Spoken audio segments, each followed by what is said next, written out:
তৃতীয় মুঘল সম্রাট রাজত্বকাল 1556-1605 আকবর বড় বড় সামরিক অভিযানের মাধ্যমে তার সাম্রাজ্যের ব্যাপক সম্প্রসারণ করেন, যার মধ্যে রয়েছে পানিপথের দ্বিতীয় যুদ্ধ 1556, চিত্তরগড় অবরোধ 1567-68, গুজরাট দখল 1573 এবং হলদিঘাটির যুদ্ধ 1576। তার বিজয়ের ফলে উত্তর ভারত, রাজপুতানা, বাংলা এবং দাক্ষিণাত্যের কিছু অংশে মুঘল আধিপত্য নিশ্চিত হয়। আকবরের প্রধান সামরিক অভিযান এবং যুদ্ধসমূহ: পানিপথের দ্বিতীয় যুদ্ধ 1556 হেমুকে পরাজিত করে তরুণ আকবরের জন্য মুঘল সিংহাসনকে সুদৃঢ় করেন। মালওয়া বিজয় 1561-1562 বাজ বাহাদুরের বিরুদ্ধে আধম খান এবং পীর মুহাম্মদের নেতৃত্বে। চিত্তরগড় অবরোধ 1567-1568 4 মাস অবরোধের পর মূল রাজপুত দুর্গ দখল করে।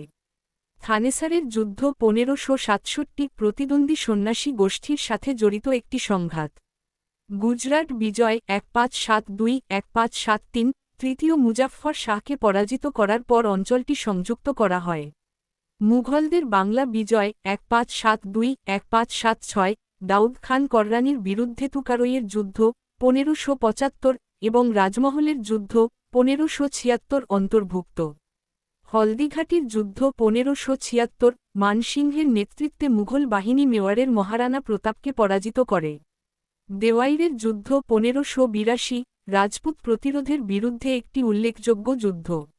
উত্তর পশ্চিম অভিযান 1585-1598 আফগান ও উজবেক উপজাতিদের বিরুদ্ধে লাহোর এবং সীমান্ত সুরক্ষিত।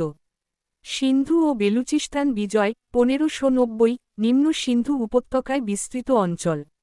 দাক্ষিণাত্যে অভিযান 1595-1601 আহমেদনগর অবরোধ এবং খানদেশ, বেরার এবং আহমেদনগরের কিছু অংশ দখল। এই সামরিক বিজয় রাজপুতদের সাথে কৌশলগত বৈবাহিক জোটের সাথে মিলিত হয়ে একটি বিশাল, স্থিতিশীল সাম্রাজ্য প্রতিষ্ঠা করে।